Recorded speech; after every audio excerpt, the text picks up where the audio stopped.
Go. Namaskar and a very good afternoon, everyone. Whether it is Ritesh Agarwal or whether it is Deepak Ravindran or Farhad Asidwala or King Siddharth, when we talk about OYO rooms, we talk about Rockstar Media, we talk about Creatines, or we talk about Quest Technologies. What amazes us is that Generation Z at our service and doing so very well. And we are so proud to have them in our country. Like Ratanji Tata had mentioned, that the young entrepreneurs will make a difference, will make a huge difference in the Indian economy for sure. So I think it's about time we meet one of our Gen Z guests here. And I'm very happy and delighted to welcome Vedant Lamba here. Hello, Vedant. Welcome. Hi, hello, hi. Thank you for having me. How are you doing? I'm good. I'm doing well. A little bit stressed, but I'm good. So we are all eager and look forward to listening to your experience, understanding what ticks and what gives kick to Generation Z. Right? So before that, thank you guys. Thank you for giving your support and sending us consistent mails, suggestions, and feedback about Swayambhu. We are so glad for the new viewers. Just a bit of information. Swayambhu is a social movement to help and support and guide the academically unfulfilled youth to get internship in a career of their choice. So we are doing very well. Thank you, God, and thank you to our Swayambhu mentors who are consistently helping us to get the best internship for our aspiring Swayambhus. So on we start. And yes, Vedant, are you all set? Yeah, I'm set. Yes. So Vedant is the founder of Main Street Marketplace. Obviously, my first question is going to be, why this name, Main Street Marketplace? Why this name? Yes. It started with when we saw a gap in sneaker culture from around the world in India. We didn't know what to name it. We were really bad with names, and a friend of one of the friends I was starting this with just messaged him saying, "Call it Main Street." And we said, "Okay, that sounds cool." So we named it Main Street. So Main Street started as a YouTube channel called Main Street TV. The store was the Main Street Marketplace.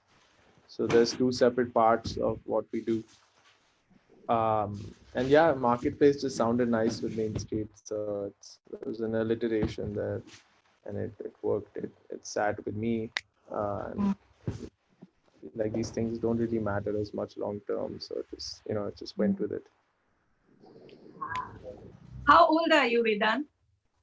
I'm 21. 21. Cool. And when did you start your first business? My first business, I was, I think 14, 15 years old maybe. We can't hear you very well. Vedant, I think you have to... Sorry. Can you hear me now? Yes. Hello? Yeah. Yeah, I was, I think 14, 15 years old when I started my first ever business. Okay. What was it? My first ever business. It was a media company. I wanted to, I thought I could make money from doing media work. I thought it would sound cool if I called it a business instead of just calling myself a freelancer. I then worked on an app to simplify event management. I think I was 16 at the time. I didn't know how to do much.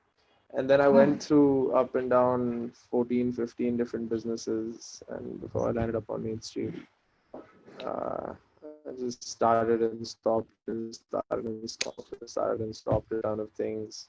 And I landed on Main Street. Main Street was started somewhere around when I was 17 or 18 years old, I think.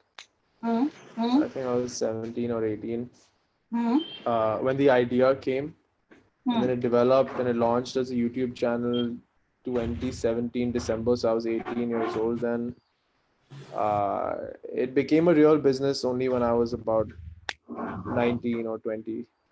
last August. I say last August is when we launched as a business. So I'd say we're about a year old as a business. So I started Main Street when I was about 20, I'd say.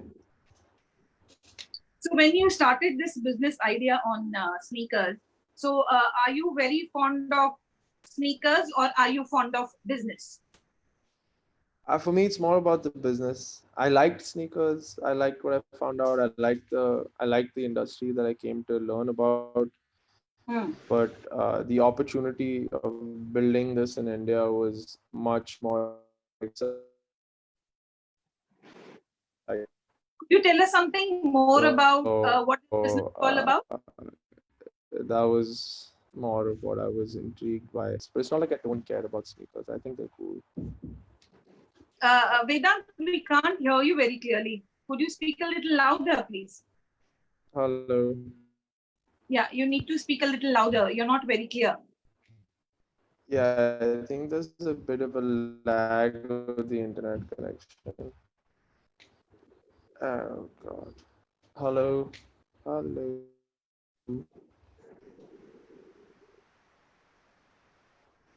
Hello?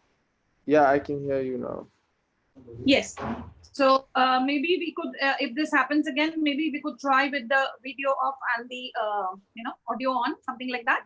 Yeah, let's give that a shot. Yeah, my video as long as we hear you very, very clearly. We want to hear you very clearly. Yeah. Yes. Can you hear me? Yes, but you'll have to speak a bit louder. Yes. Yeah. So tell us more about your marketplace venture, please. Yeah, so the store it's like a stock market for shoes. We buy and sell sneakers, and we allow other people to buy and sell sneakers based on how they perform in the market with their supply and demand dynamic. And we also do the same with some clothing. The idea is there is a bunch of shoes which release in limited quantities, and because they're so limited in nature and the demand exceeds their supply, they perform like stocks in a stock market. It's so their retail release is like an IPO, and then based on external factors like the people who are wearing them, how nice they look, those things affect their market performance, and we see prices fluctuate going up or down. And that's basically what we do. Okay, so it is like a stock marketplace. Yeah, essentially. Vedant, we miss seeing you. So if you could have the video. Try my video again. If it happens again, then we can probably have the audio only.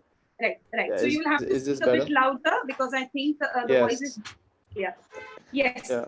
So when you started on this business, what gave you the conformity that this is the thing to go and it is definitely going to work? Did you brainstorm it with a few people? How did you start? What was the ideation stage to the stage where you actually had your a brick and mortar store there at Bandra? How did it happen? Oh, I mean, from ideation to this Bandra store is a long journey, but ideation to start was pretty short. We thought of something. I didn't know if it was going to work, but frankly, I didn't care. In my head, it was, okay, this is an opportunity. I think it could be big. It looks like it could be large. So we just jumped into it. And when we jumped into it, the initial reactions and feedback, things we saw seemed like, okay, this can be a big thing. And then slowly and steadily, it formed a very cool, like, profitable business model that gave me a lot of assurance in the fact that this can be huge one day.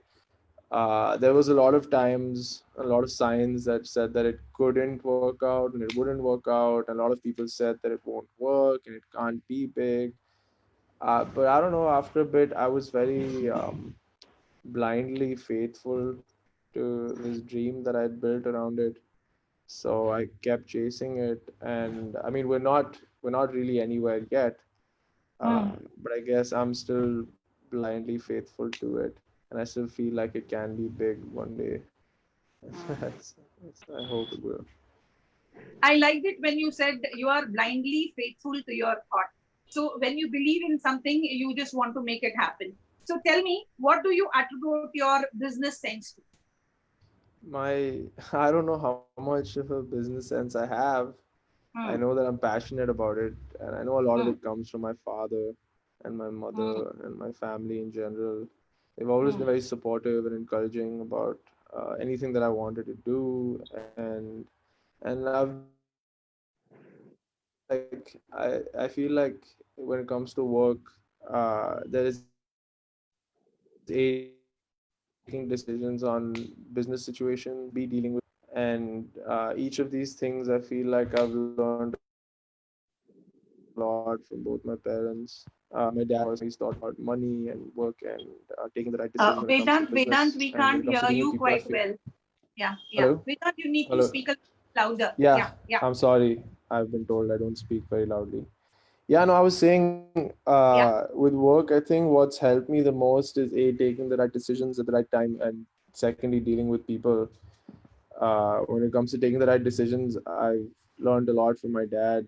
Every time I would ask him a question about something, he'd explain like the backstory and he'd explain to me how things work. And over Mm, time, that just really piqued my curiosity. Like from the start, it's always been explaining to me, okay, how if I wanted an iPod, he'd tell me, the story of Steve Jobs, and that started a lot in my head. And he explained to me how factories produce things and how supply chain is streamlined and how productivity is maximized. And with my mother, she's a counselor. She's very good with people. She understands emotions very well.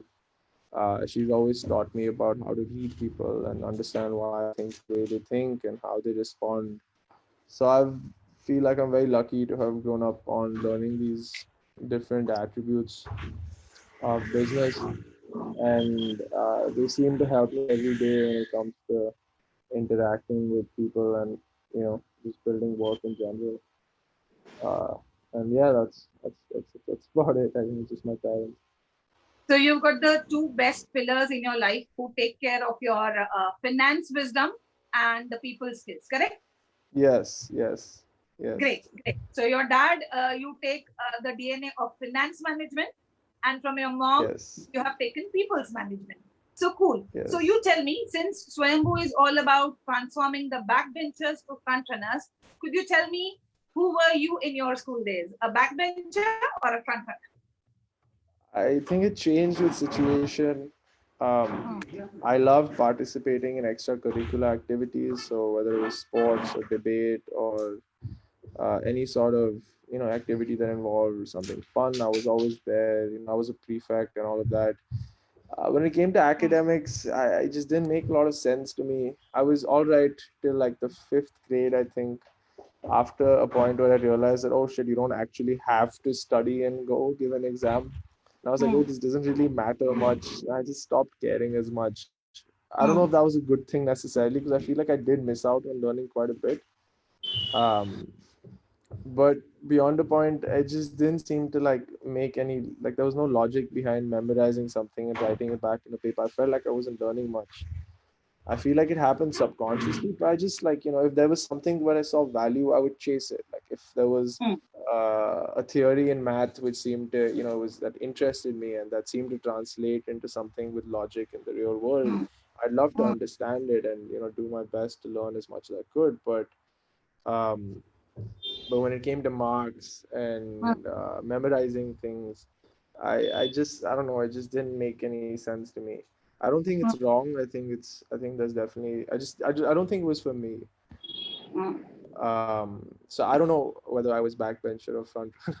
I'm not Hmm. really sure. I feel like I was just somewhere on the side, Hmm. just doing my own thing, a little Okay. bit off. So you are neither on the category of backbencher or front runner. I like that you were somewhere on the side. But Yeah. you pursue your college or you took a break? I took a gap year after I finished 12th grade to Okay. continue working on what I was working. I felt like I didn't want to leave it halfway. I wanted before I took a break to go study in college or something of the sort.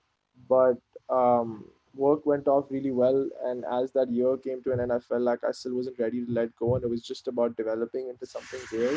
So I Hmm. didn't think, and I still don't think like I can afford to take that time out to go to college But I also still feel like there are several other ways to learn the things that I would have at college. I just don't feel that the time commitment would be worth it to me.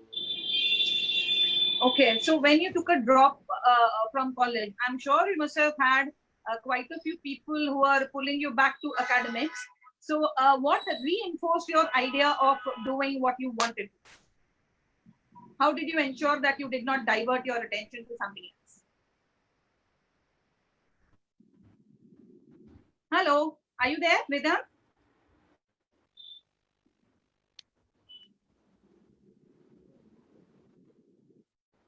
Hello, Vedant, are you there? I mean, yeah, I'm here. Yeah, you My got my screen is question? frozen. I vaguely, it was a little broken up, but I Should I got it. repeat it? Should I repeat? Yeah, sure. That would be Yes. great. So my question is, when you took a drop, you may have definitely quite a few people around you who were trying to pull you back to academics. So how did you reinforce your vision and your idea to do what you wanted to? How did you stick to your guns? Oh, I think it's the same thing, and it's very consistently plays back is that blind faith again. There were a lot of times when I felt like, oh man, I wish I just went to college. It seems so much easier to just be in like a system. I think the biggest issue is here. There's nobody to tell you what you're doing is right or wrong. It's like, okay, you are on track or you are doing well. Like even if I'm doing something that's making me happy, I don't know if it's like, is it really doing well? Is it really doing bad? You just don't know. There's no answers. And with what we are doing, it's a heavily unregulated market in a country like India. In fact, anywhere in the world, this specific business model hasn't really been done entirely before because the market is so underdeveloped in India.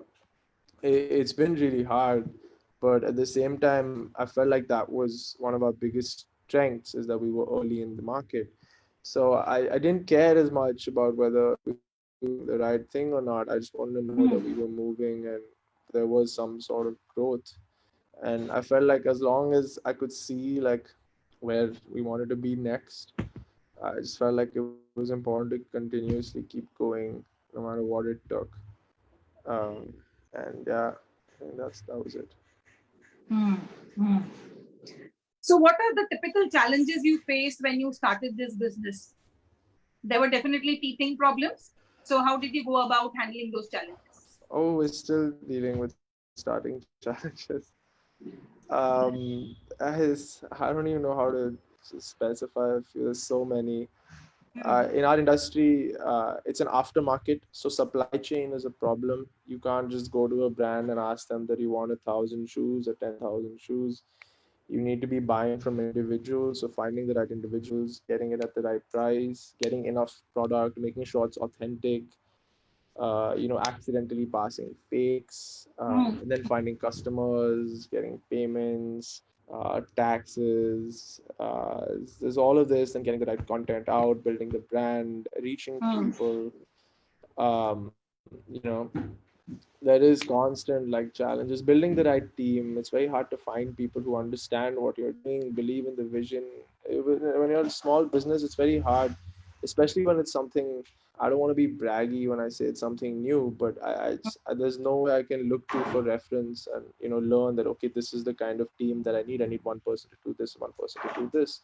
So we needed to find people who could just find their own position because I can't take X person and say you need to do one, two, three, four things because I don't know how that works. I haven't worked in an organization before, and I've done as much research as I can, but it's hard to find out. So I think people was a hard part of it. Just finding the right people, finding people who understand what is needed to be done, how to do it, things like that. So you did not have any reference point. So there was no way you were able to direct people or guide people on how to go about. Neither could you direct yourself, right?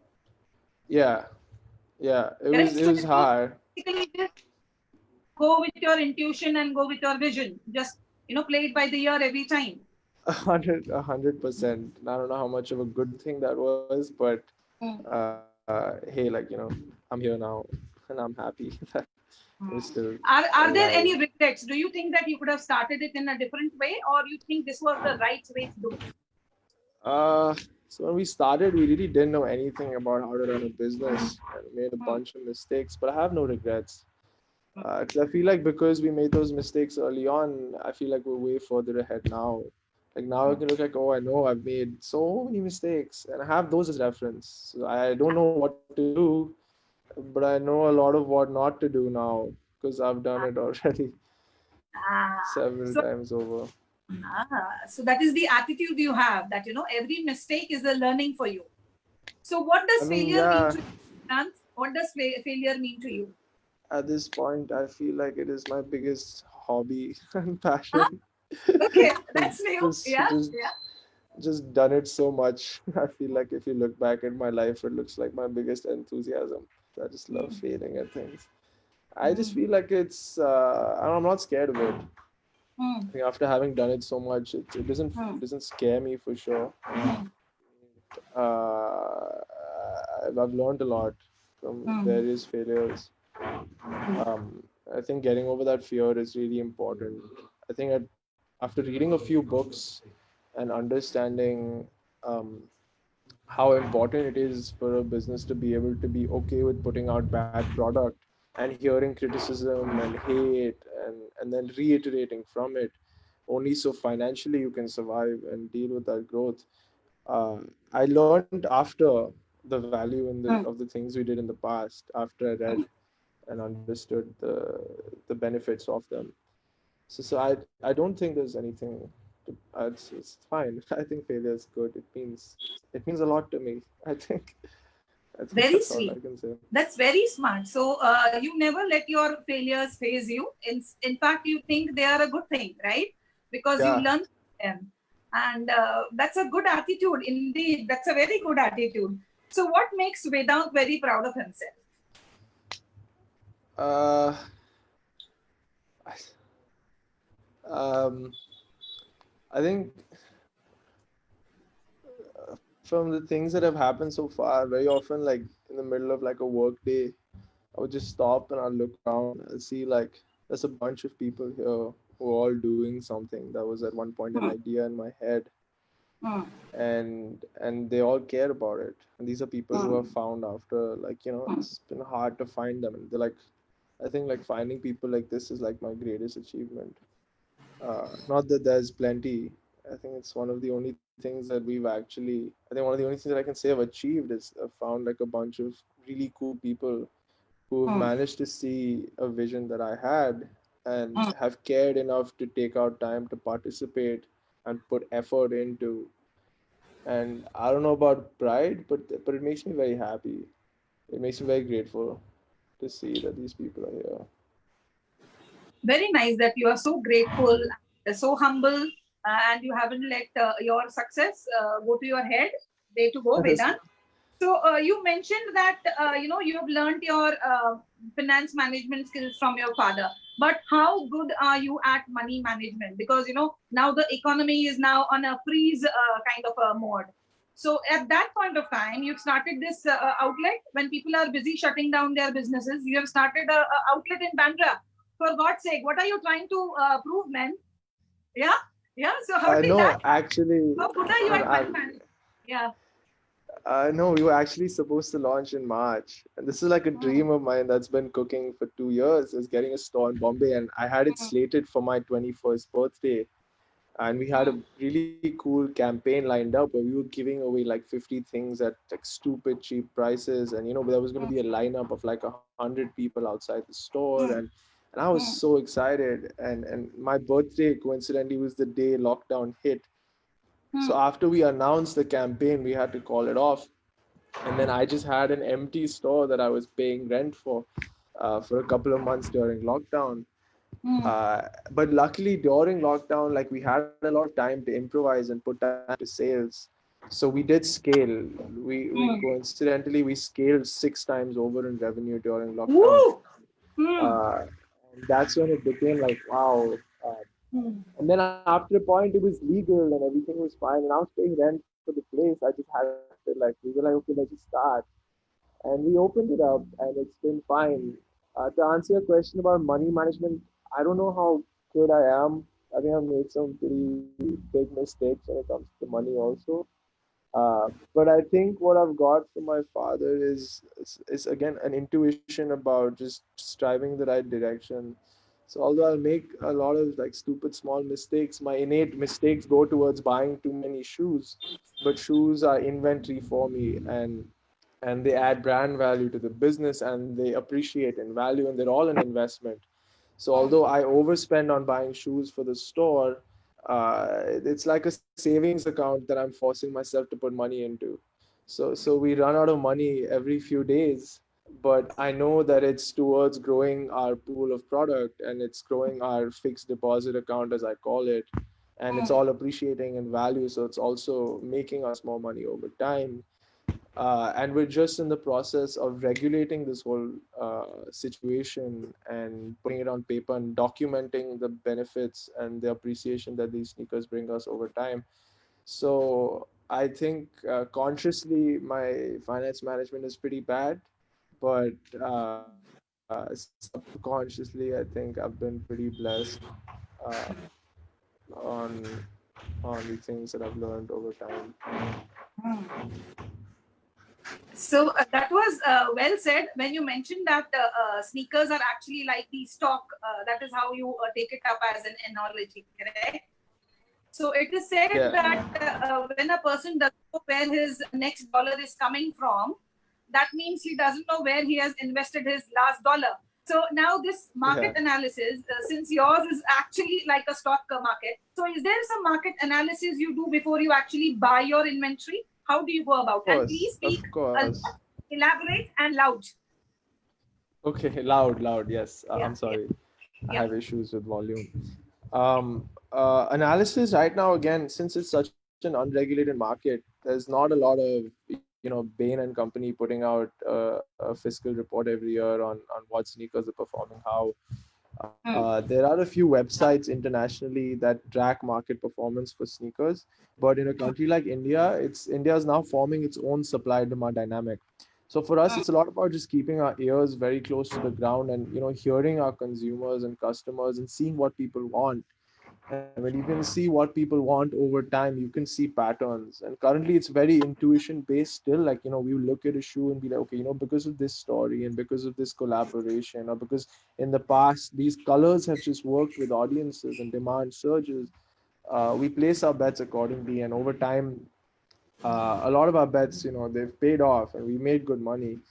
And sometimes it doesn't work out, and it's all right, because luckily at the end of the day it is a store. So while we get to reap the benefits of market upside, we're not so bound by the downside.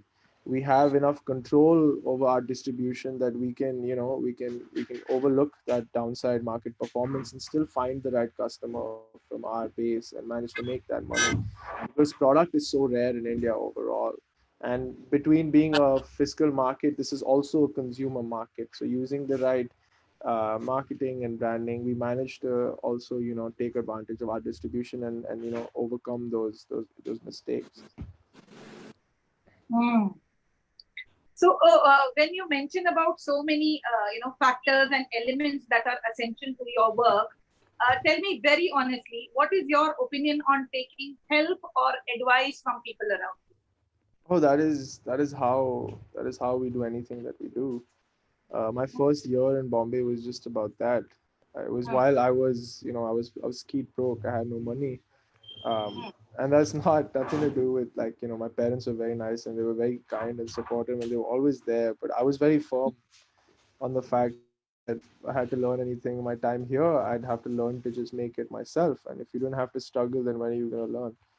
So that first year, although, like, I didn't have much money, I was spent all my time at any opportunity I got. I just ask if I met anybody successful from any field. I'd be like, hey, can I just get coffee with you sometime and pick your brains?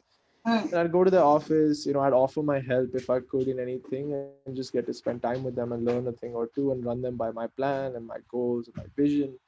And over time, I've been very lucky to have spent a lot of time with a lot of people who I really look up to. And I feel like I've learned everything there. And it's not just that; it's advice, it's opinions from everybody. It's from people in my team, it's from people who've interned with us, it's from customers who walk in, it's from people who are giving us hate and criticism. It's all right, I guess. They're all responding to something. And if we can figure out what that something is, we can decide if that something is something we want to change. And if that is something that we are doing consciously, if that is something that can be improved upon, and if that improvement will make the business better or make the brand better.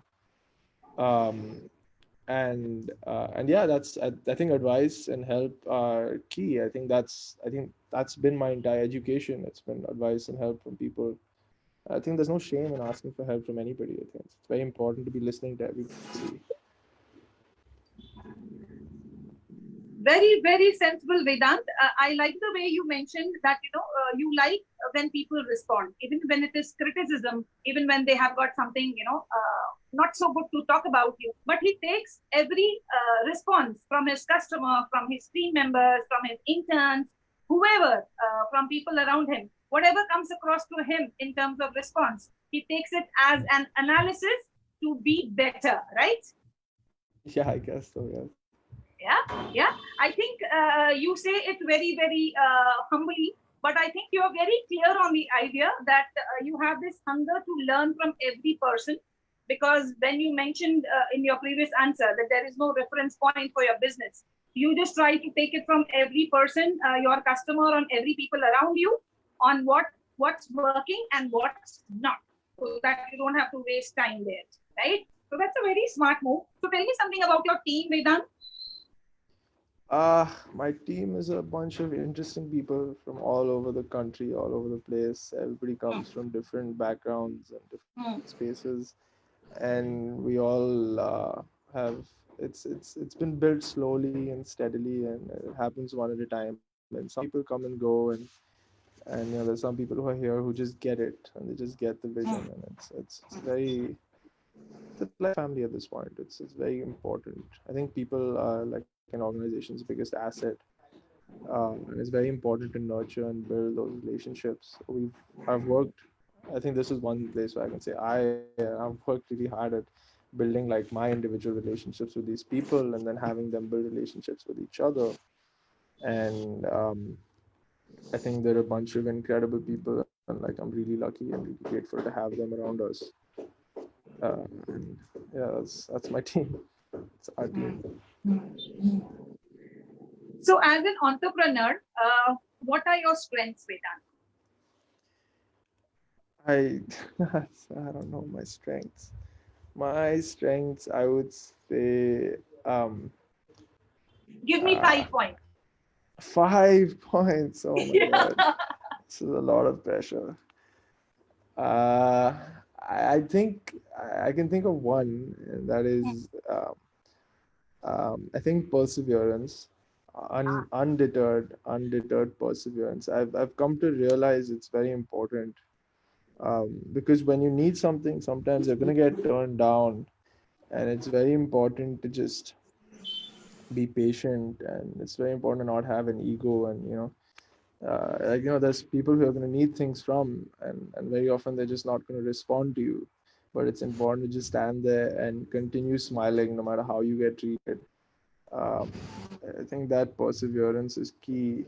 I've been lucky to have seen it a couple of times where people have treated me a certain way, and I've taken it with a smile, and and over time that's paid off. There's been value that's come back in the future.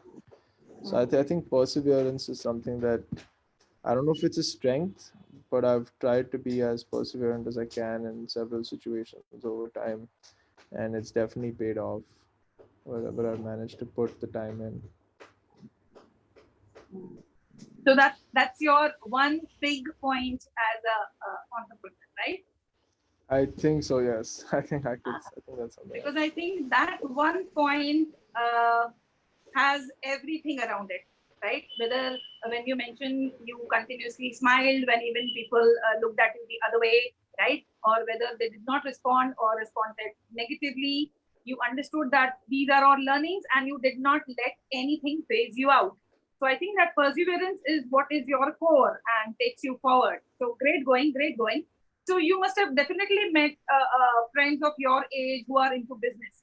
So what is the advice you will give youngsters, when they want to start their own business? Any suggestion, any advice you would like to give them? Uh, I think a lot of people are focused on just building the best product. Hmm. I think a lot of people, when starting a business, forget that, and my dad says this, that everybody is in business to make profit. Hmm. And it's very important to zoom out and remember that you're here to make money if you want to start a business. And, of course, you want to also make an impact. You want to make a change, or you want to do, you want to build a brand. I think it's very important to remember that at the end of the day, the business depends on the money. So it's very important to figure out where that comes from in order to make it work. I think another thing that's very important to remember is that something that we messed up is I was very obsessed with brand, but brand can be built later. It's distribution at the end of the day that builds a business. Hmm. Hello.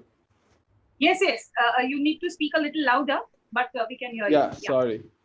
Yeah, no, I was just saying. I think I was talking about how distribution is the most important part of a business. It's making the money. I think brand needs to be emphasized on the fact that it's temporary and can be built over time, can be built later. It needs to be built to the extent where it's affordable. Right. And distribution is something that is like brand is acquired over time and compounded.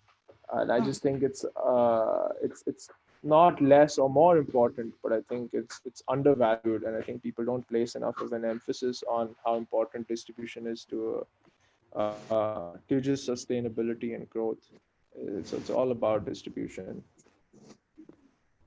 So you've learned quite a lot about your industry. So now people who want to be like you or start something like you can definitely have a reference point, right? A strong, determined reference point. Yes, A, Vedant? a strong list of things not to do. Yes, for Ah, sure. that would be a starter. So we'll just say hello to all our viewers who have joined us. Thank you, Mrs. Lalita Bhagwat. Thank you, Sharmila Kulkarni Godbole. Thank you, Namita Karandikar. Thank you, Anil G. Lamba. Thank you, Rohini Chitle. Thank you, Shashi Lumba. Thank you, Anil Garg. Thank you so very much. I request all of you to please type in your questions so that we can ensure Vedant will answer them too. And thank you, Amal Das. Thank you so very much. A question from Rohini Chitle. May I ask you, Vedant? Oh yeah, for sure. Has you ever been in a bad phase in your business to realize the values by just responding the plans? Actually, I don't know. Maybe it is like, did you ever have a bad phase in your business and realize the value? And how did you respond to it? Yeah, bad phases come about once or twice a day. A day. A Okay. day. Okay. We're Yeah. actually going through a bad phase right now. Mm. Because we just launched a new product yesterday, a Hmm. membership service, and the entire technology behind it just crashed. And Hmm. we've been in crisis mode since then, figuring it out. Hmm. The value is it's effervescent. It's only when you mess up, it reminds you that okay, at least we're trying something new. We weren't satisfied with where we were. We wanted to do something new and bigger. And sometimes it's annoying because I realize we are constantly in this state of dissatisfaction where we're only trying to do the next thing. As soon as something works, we're like, okay, now how to do next, how to do next, how to do next. So Hmm. we're constantly in this state of distress, which sometimes feel like I might be a bit negative about this right now because it's been heavy Hmm. crisis mode since last night and I've barely got any sleep and I've just been just doing this. Hmm. But I think the value is eminent. It helps you restore the blind faith because once things are working, there's a lot of things to see and have faith in. And then when you mess things up, it's okay, no, I have to be blindly faithful to this. I think it's very important to also have that at times to restore the fact that you believe in this regardless of whether there's money coming in today or not. It's to believe in what you're doing. Um, and I'm just gonna, I don't want to be saying anything more. I'm sorry, I ranted on. Is it the touchy topic? Touchy topic for today. So I think Rohini Chitle, thank you for joining as always, and thank you for your question. Vedant has given a very honest reply to your question, and I think he's blushing actually. Maybe it rings a bell, and it's very close to the truth. It is just happening right now. So there, he just, I think, handles all the problems with a smile, and his subconscious mind is working at it so that he overcomes that challenge, very well. So a compliment for you from Mrs. Shashi Lumba. Felt very nice to see you talking so sensibly. You were looking like Anil. Keep it up. God bless you. So Vedant, compliments coming to you. And may I take a few more questions? Also, a compliment from Anil G. Lamba. Enjoying hearing from you, Vedant. So proud of you. Right. Sweet, Dad. Thank you. Yes. Appreciate it. So a few more questions. Like you mentioned about technology, I'll come to that point again. Now, today, it is not a question of whether you are using technology or not. That question absolutely doesn't arise. It is, how are you using technology? So in your work, in your business, how do you utilize technology, and where do you utilize technology? Technology is actually one of my biggest passions. Since I was a child, it's been something that I've been obsessed with, and it's something I really care about, and it fascinates me to learn about how technology improves lives and has an impact. A lot of our business is dependent on technology. We've used technology to reach out to people. We've used it to transform and communicate content, and we're using it to grow this industry and build it into a thing in India. We use it to facilitate stock market operation of allowing people to sell product on our website with a little bit of interference to verify whether the product is legitimate. I think technology is useful in everything. It helps me with everything from staying fit to eating healthy to just making things work at work. And now we're using technology to grow and scale. And I think technology is, you're right. You can't. There's no how, where, why. It is everything. I feel like at this point. I just wanted you to elaborate on the point when you said you wanted to check out whether this product is legitimate. Can you please throw light on that? So in our industry, the illegitimate products are very common, like just fakes, first copies. This shoe, for example, is directly from the brand. We know it's a legitimate sneaker, but somebody could just make the same shoe and try to pass it off as the same thing. So internally in our team, we have a 23-step process that we follow to cross-verify each sneaker. What is that? How many processes?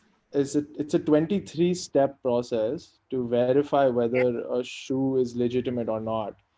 Okay. And this is one of the most important parts of what we do is people buy sneakers from our stores because they have the security of knowing that it comes from a reputed brand, and they know that the product will be legitimate. So we've worked very hard to develop, and we spend quite a bit of money on developing this process, and a lot of my team members spend a lot of effort on checking each item to make sure that it is 100% good and legitimate, and each of our customers can sleep peacefully at night knowing that the money that they have spent on these shoes has gone towards something that is good and legitimate. It is not just perseverance. You are also very determined. You're also very analytical, and then you have chalked out a process. So you believe in process-driven business? Oh yeah, process is everything. Process helps to structure, to capitalize, and to grow. You can get places without process, but then if you need to identify what has gotten you where you are, and if you want to expand that, it's very important to identify process and build organization into place. And I think that's what process means to me, is to look at something that we've done, and then we can in retrospect identify what made it work or what made it didn't work, and then we can build process to avoid the mistakes and to replicate the right decisions, and scale. Scale is the most important part. So you mentioned your one point of perseverance, but we can see layers of positivity and layers of strength which you are sharing as you answer to so many questions coming up. So great going, Vedant. A few more questions, if I may. Oh yeah, yes? For sure. Yes. By all means. So you mentioned about process. You mentioned about team. You mentioned about learning from every individual around you, whether it is your intern or customer or your vendors. So tell me one thing, if you want to help aspiring Swayambhus and take up some interns who will work with you, So will you be able to give an opportunity to guys, and what is the kind of eligibility you will look for? It's nothing like that. We're always looking to find cool people who can work with us. I don't think we're as large of an organization yet to be able to help people so much, but we've had over like the lockdown period, we had about 25, 30 interns join and leave. And some of them came on board as permanent employees over time, but my communication to each of them was the same. It was, okay, we can ask you to roughly do something, but beyond that, I want you to form your own position here and carve your own niche and decide what part of this you are going to build. But we took on so many people, after which we hired a couple, and we're currently on hold taking on new interns till I can develop process a little stronger with the team. I think in a month or two we will be back on to taking more interns on when our team process is a bit stronger in place and we're ready to grow again in Right. terms of manpower. But if you just keep in touch with our social, we keep putting out content about taking people on. And in general, if somebody, very often, in fact, I get like messages and emails from people who have like incredible ideas, and there's so much to like, there's so much value and there's so much to learn from different people. So we're always listening. And if something, if we can afford it or we can facilitate somebody's like ideas, and if they can fit into our ecosystem, we're always open to taking them on. So great. I love the way you become so passionate when you talk about your work and how you go about. So that's great going. We love the fact that you let people understand it, at their own time. Okay. You're very, very, the word is tehrao, which I am looking for. There's a lot of tehrao in what you say. So great going. You're not very energetic externally, but I think there is lots of internal strong energy in you. So very, very good, Vedant. God bless you for that. So what is your vision in the, say, next 3 years? Vision. Actually, I was asked to do this recently by my accountant, and it was hard to put together. I have numbers in my head that I know we want to get to, but numbers are not enough to put this onto paper. So we're getting a mobile app. We're getting a store in Delhi, hopefully in the coming year. So we're looking to open stores in multiple metros. We're looking to grow our app and user base across 100,000 people over the next 12 months. I think vision wise, we're looking to build the brand like and make us the regulators in this industry. It's an unregulated industry that we want to regulate and build investment opportunities. We've tried that already and it's worked out decently well in creating investment opportunities with sneakers as the underlying financial asset. So one thing that we definitely want to do is build that out, because in a country like India, it's harder for people to understand a hobby for sneakers, but it's easy to understand an opportunity to make money. Where shoes that hold value and appreciate in value are like gold. So I think vision-wise, we want to be nationally reputed as being that regulator, this industry, and just making it a real thing over time. So I think we are going to see you in the top, top entrepreneurs of India very, very soon.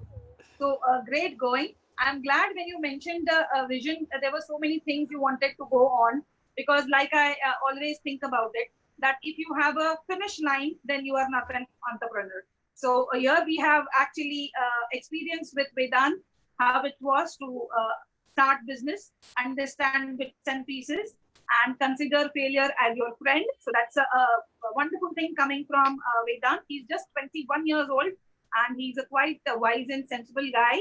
So God bless you, Vedant, once again.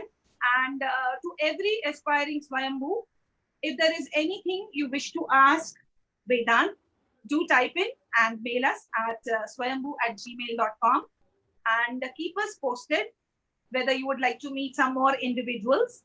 By the way, you need to meet us tomorrow on Swayambhu Senior and interact with Shri Pramod Kulkarni, who's going to share about breathing, inhaling the present, and exhaling the past, right?